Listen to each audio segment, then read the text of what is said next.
Hello and welcome into the KE Report. Shad and Corey here as your host, and today we're talking with our friend and colleague Sean Brodrick.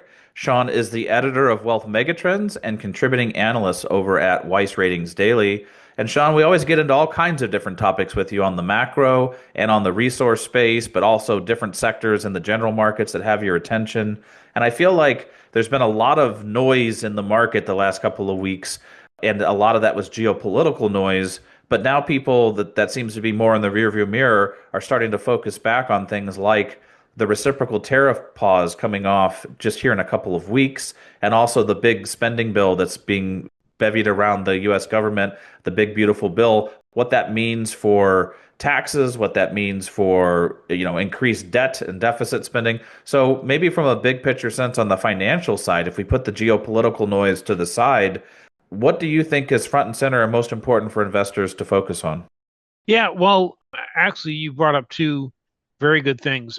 One is the tariffs, the fact that the market is ignoring that, I think, which basically is what's happening. The market no longer cares about the tariffs.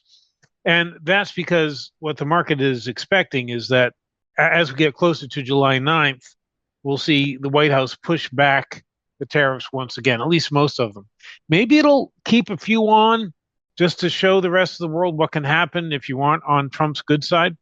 These are all personal at like this point. He dictates what they are. He adds to them. He takes away from them. It's all about him, buttering him up and stuff like that. And so he might show what happens when you're on his shit list, but most of them will be pulled back. That's what I'm expecting. And so, if you have a business where you're only planning short term, because let's say July 9th, okay, so let's say it's pushed back to September 9th. So if you can plan your business within that time frame, it's probably fine. If you have to make longer term decisions, then it can still be a problem. So that'll be a problem there. I think more importantly, we have the tax and spending bill, or the big beautiful bill, as Trump calls it. And I believe that the market has been pricing that in already, because one thing it's going to do is it's going to give people who have money larger tax cuts. They'll be able to keep more of their money. What are they going to do with that money once they keep it? I believe they're going to put it in the stock market, because they want to grow their money more, and they have enough money already. And it's not like you're going to start a business just because you got a tax cut. So I think that's one of the things propping up the market is that expectation that that money's going to come in. Maybe we'll see some kind of pullback once the tax bill actually passes, but it is a rocky road for it. I mean, I expect it'll be passed in some form or another, but it's hard to predict exactly what it will be, because they're trying to do it only with Republicans. So it's a razor thin margin at best. Some things have been determined they have to pass with like 60 votes, and it's just going to add to the U.S.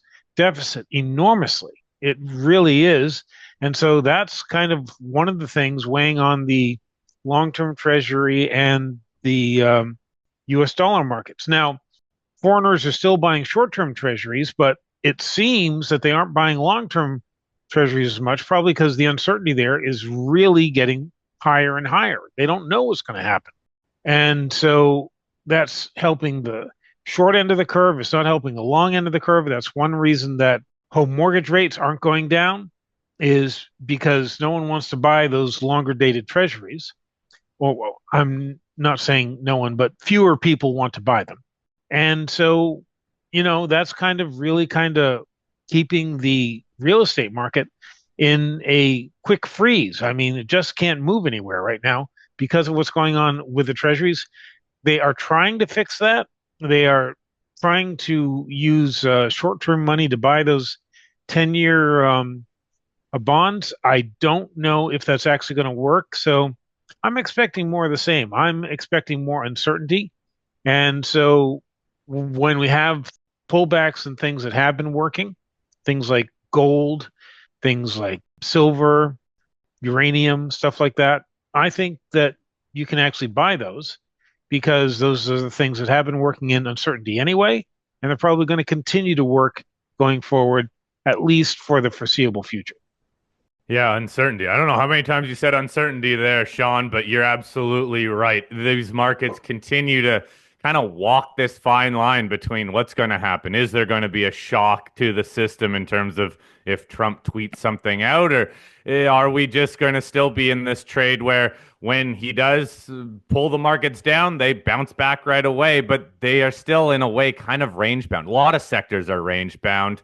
You went into the precious metals there, and look, those have been on a nice run. Gold's been, again, that's also been kind of range bound over the last few months. Silver had a short term breakout, but now is pulled back, given back some of that breakout. And we also saw on the equity side of things some really good moves in the junior stocks. A lot of money filtered down to those juniors. And although they're coming off of some pretty depressed levels, a lot of stocks bounce 50, 60, 70+% just in a matter of a few weeks.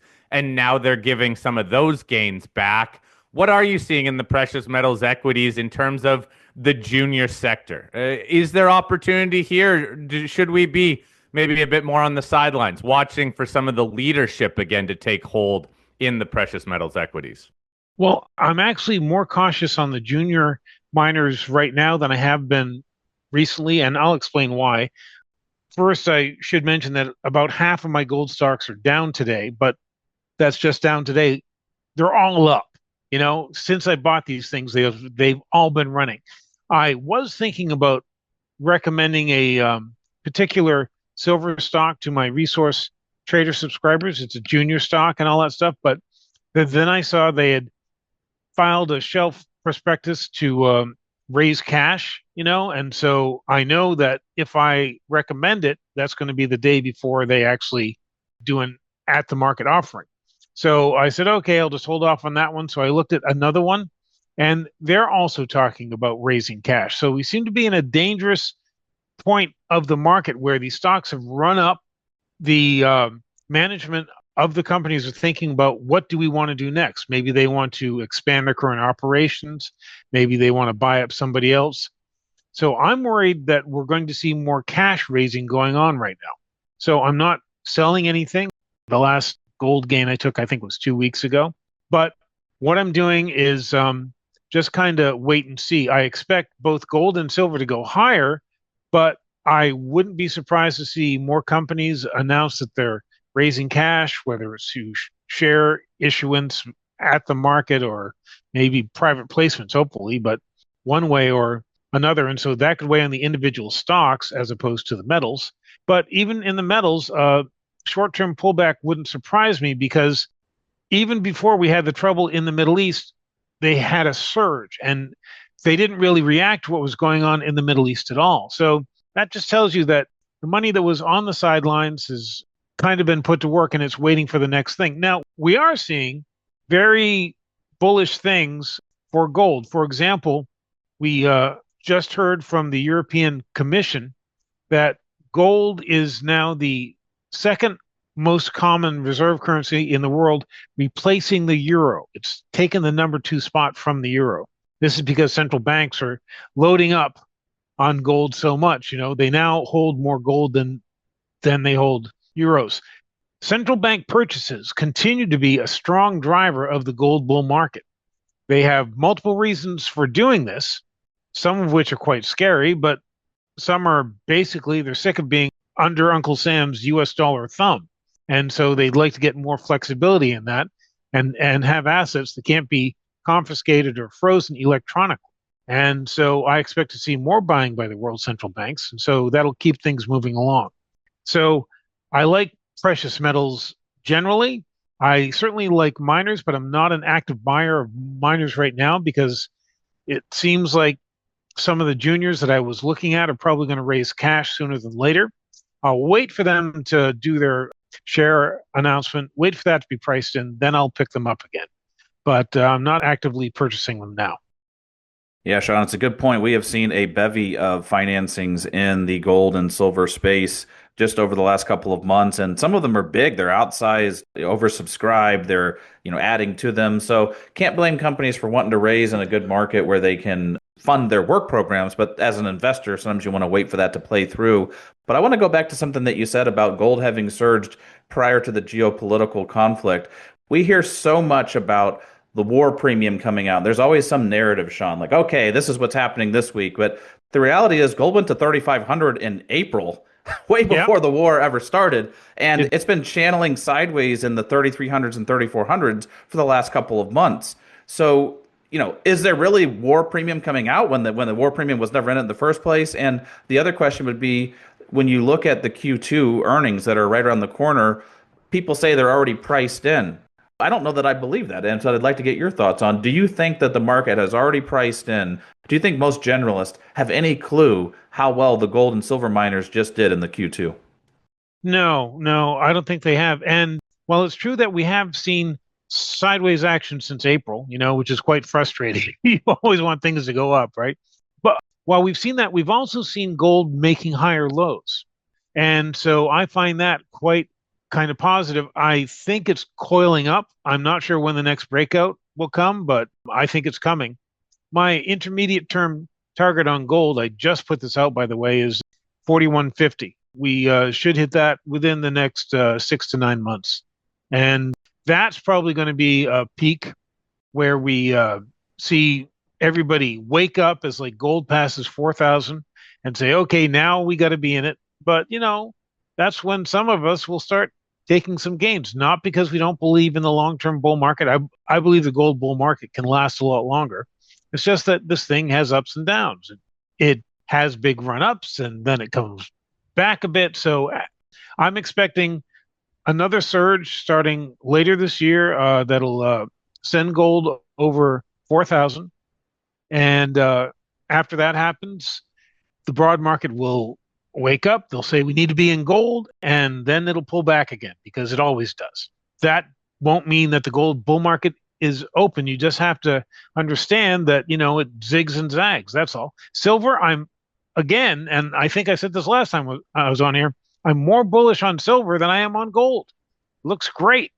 And I mean, we've had a real breakout there. Now, a lot of people thought when we pushed over 35, we were immediately going to run up into the high 40s, maybe 50, stuff like that. It never goes like that. It has to digest that breakout. Once that breakout is digested, though, then we're going to see things really start to take off again. Silver looks very good. And I think it looks cheap. If you're like me and you like to buy the gold and silver at Costco, this pullback is a gift. It really is. And so, like I said, I have silver miners that I'm looking at, but I'm not recommending them now because I expect them to raise money. And once they've done that, then I will probably be buying. The longer term for all these things looks very good. Man, everybody seems to be raising money over the last month or two here, Sean. But in terms of the silver stocks, they have done well. A lot of silver stocks, almost all of them, at least on my radar, have bounced over the last month or so. Yes, some of them, most of them were actually pretty sold out, especially the juniors.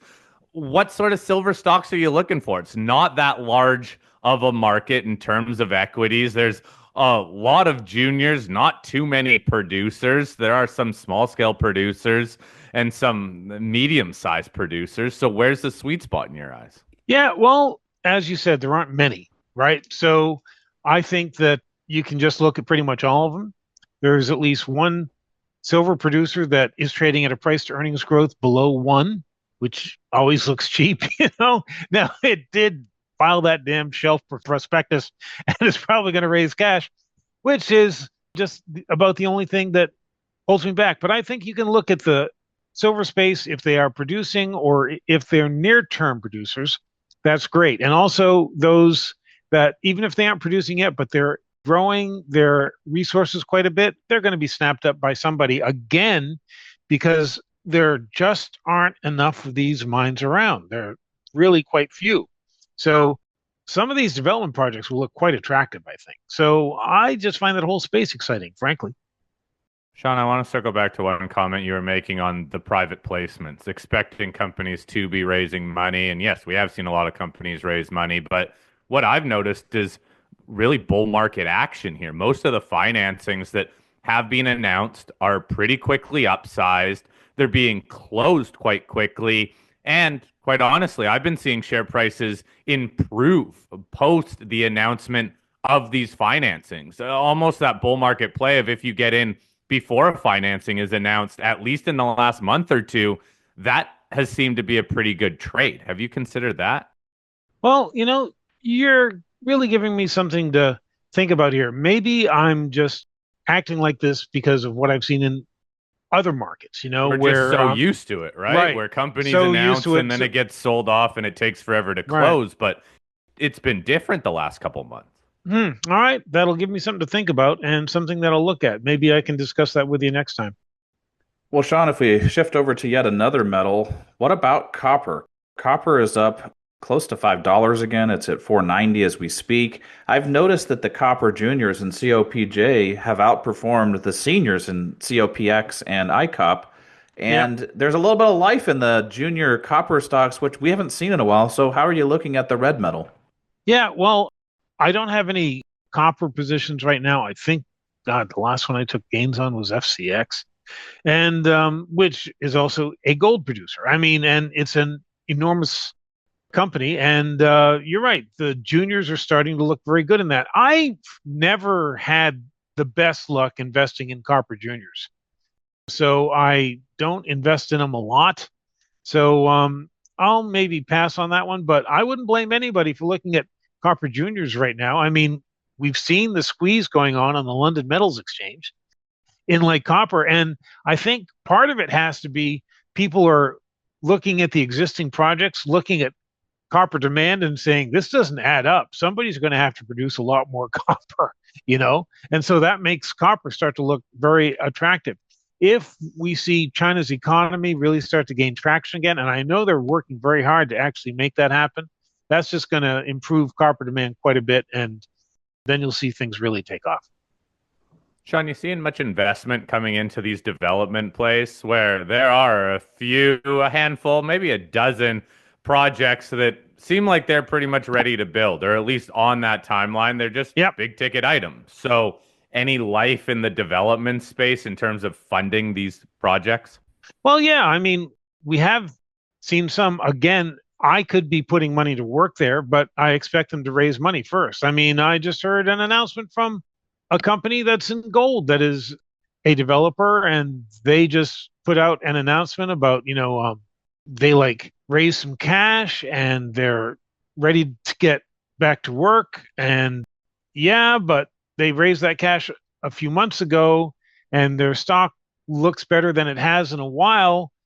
It wouldn't surprise me to see them raise cash again, which comes back to the theme we've been talking about in this entire conversation, that these things could see a substantial step down if they issue shares to raise cash. So I guess what I'm waiting for is I'm waiting for a pullback in these stocks to a level where they really start to look appetizing, or some kind of much higher price so they look good at the prices. I mean, price in the underlying metal, so they look good at the prices they are now. But right now they're in kind of a no man's land. So I'm doing things like I'm doing really well in like rare earths. We have a nice rare earth stock in Resource Trader that's actually working out quite well. I'm actually looking at lithium again, because those things got beaten down with a hammer, and some of them are starting to look good. And if you believe China can get things back on track, then those will start to look really good.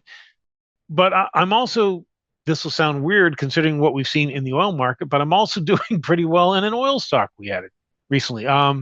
If you guys want, I can tell you the name of the stock. It's called Granite Ridge Resources. And what it does is it invests in like oil and gas wells all over the place. So it's not an oil and gas producer itself, but it invests in other people's projects. And it's doing extraordinarily well, and pays a fat dividend, has a yield of 6.9%. I think you and I have this conversation every now and then where I say there are these incredible bargains in the oil space and people should really be looking for them. That's the kind of thing that I'm looking at now, because I'm just seeing more opportunity there than I see in the gold space at this time. Now, things can flip, things can really switch around quite a lot. But when you see there's a core group of oil stocks that I'm looking at that they really weren't affected that much by the news in the Middle East either way. I mean, they just are gradually improving. They're U.S. and Canadian domestic producers. They're they're looking really solid. And so that's a place I think, again, people should be looking at. They can look quite well. If you want to look at a metal that's just taking off, look at platinum. I mean, that thing's turned into a beast, and it's not slowing down for anything. I guess it's more of an industrial metal than anything now. So that's good for the industrial metals, the fact that platinum's doing so well. But I think that speaks to its own rarity and stuff. And there's so few ways to actually invest in it. So that looks quite good too. Well, Sean, you threw a lot of different ideas out for us to tug on there. I wanted to ask you about oil stocks, but when you threw out the rare earths, it reminded me of a private email exchange we were having where we were talking about rare earths, and we promised ourselves we were going to touch on this one next time because there's very few people that we can talk with intelligently about this topic because people start looking at moose pasture in the middle of nowhere that claim they have rare earths. But we were talking about a lot of the opportunities in the downstream companies. Yeah. And we were emailing back and forth about these different ideas domestically in the US or in Canada. And there's maybe a handful of companies that aren't trying to mine the stuff. They're trying to separate it, process it, and get it into all the individual elements. Any thoughts on that side of the rare earths business? Not the mining side, but the downstream processing side. Sure. Well, the one that's working very well for Resource Trader right now is called MP Materials. Symbol is MP. And they are trying to build a operation from like start to finish. They've even entered into a sourcing deal with like Saudi Arabia, as a matter of fact. But they have their own plants that they're building here in the US and like stuff like that. And what helps companies like that is that China is still playing hardball on rare earths, which means that the US government really wants to get US rare earths production, not just mining, but actually refining and actually putting out the finished product. They want to get that done in the US.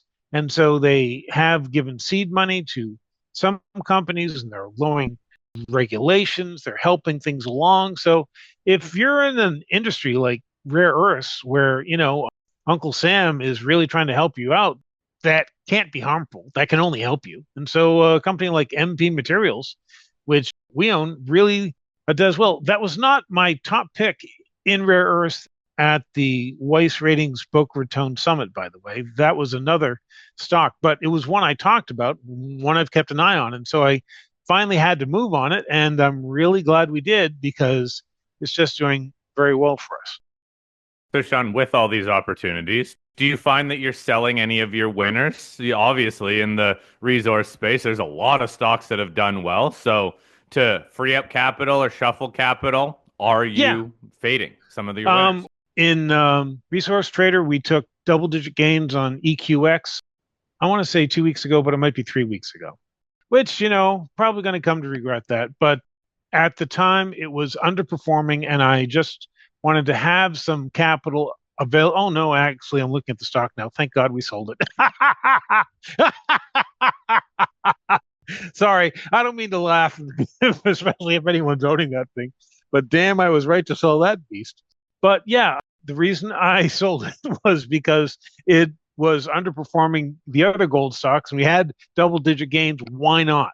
I really want to own the best of the best right now. And there are some that I know when gold starts to run again, they're really, really going to do well. And gosh, sometimes when I sell a stock, I just forget about it, primarily because I don't want to know if it goes up way high again because I'll feel terrible. So we'll have to look into why EQX looks so bad right now, but it's trading below book value. Maybe you guys know. Why is EQX doing so badly right now?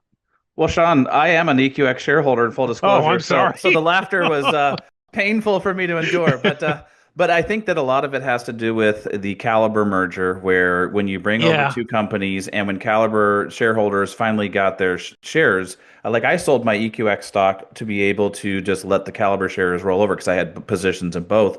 But I think there's always a natural selling wave that hits when you have the merger. A lot of people didn't like the merger, so probably people that are exiting that let their shares transfer over and then hit the exit window. How do you deal with that when companies merge? Maybe you're in the pro forma company or maybe you're selling the pro forma company. Do you have a way you look at it, or is it a case by case thing for you? Pretty much case by case. I had Caliber in a gold report for Wealth Megatrends, and I told people, look, you can probably sell it. Why not? And just that way you can say you have a gain, because you should always take gains along the way. That's it. Those people that hold, say they are just going to hold till the end, well, in the end, we're all dead, So I think you should take gains along the way when the opportunities present themselves, and the pop you get in a stock after a merger announcement, that is the stock that's being acquired, that's probably the best you're going to do for a while. Things can work out quite well, absolutely, but it is really by a case by case basis. I mean, there are some things that you think, well, gee, this acquiring company may be paying up, but they're still getting a steal, and it's going to make the acquiring company look even that much better when they own it. So, yeah, case by case would be my way to go about it. Now, guys, am I wrong, or didn't Equinox pull back on some of their guidance for that Greenstone mine? I thought that I read some news recently. I don't have it in front Let of me me that see. they adjusted their guidance, and that is Probably a key did. catalyst for the company. Yeah, lower outlook dampens drag down Equinox Gold. That's not even written in English, stupid bots, write these things. But yes, apparently they gave lower guidance. But they gave the lower guidance after we get out of it, so I'm feeling okay. And again, Shad, I'm so sorry if you're still in it. But, I mean, it is looking cheap now, so it'll probably go higher again. So, don't worry too much. I'm not worried too much just because I had done quite well in Equinox when I sold it before the merger had happened, and I had done incredibly well in Caliber, and those Caliber shares just simply converted over. But to the point Yeah. we're making about a lot of the gold sector, there have been pullbacks in other stocks. I don't think it's isolated just to EQX. So would you be buying the pullback in gold stocks right now is the question. Right now, no, but I will be later. It's just that, as I said, it would not surprise me to see a deeper pullback in gold, just to bring it down to the bottom of that channel of the higher lows, So I'm just not buying now, but I will be buying gold stocks later. Well, Sean, one last thing just to circle back on before we wrap is the oil and gas market. You went into it there, you gave us a couple company ideas, and you mentioned, what you're looking at. What is your actual outlook for oil and nat gas now that some of the geopolitical rumblings are behind us, but we still have all those financial potential catalysts in front of us? How are you looking at the overall health of the oil and gas price themselves? Well, the question is, have this recent sell-off we had, is that the end of it, or is it going to go deeper? I don't know. Again, that brings us back to uncertainty. So that brings me back to the kind of things that I'm looking for. And it's a very small group, I'll admit, but I like companies that pay dividends, that are expanding their resources. So they're not only drilling more or maybe buying up other companies, but they're also growing their production. It's a very small group. Those are the ones that I really want to own at this point.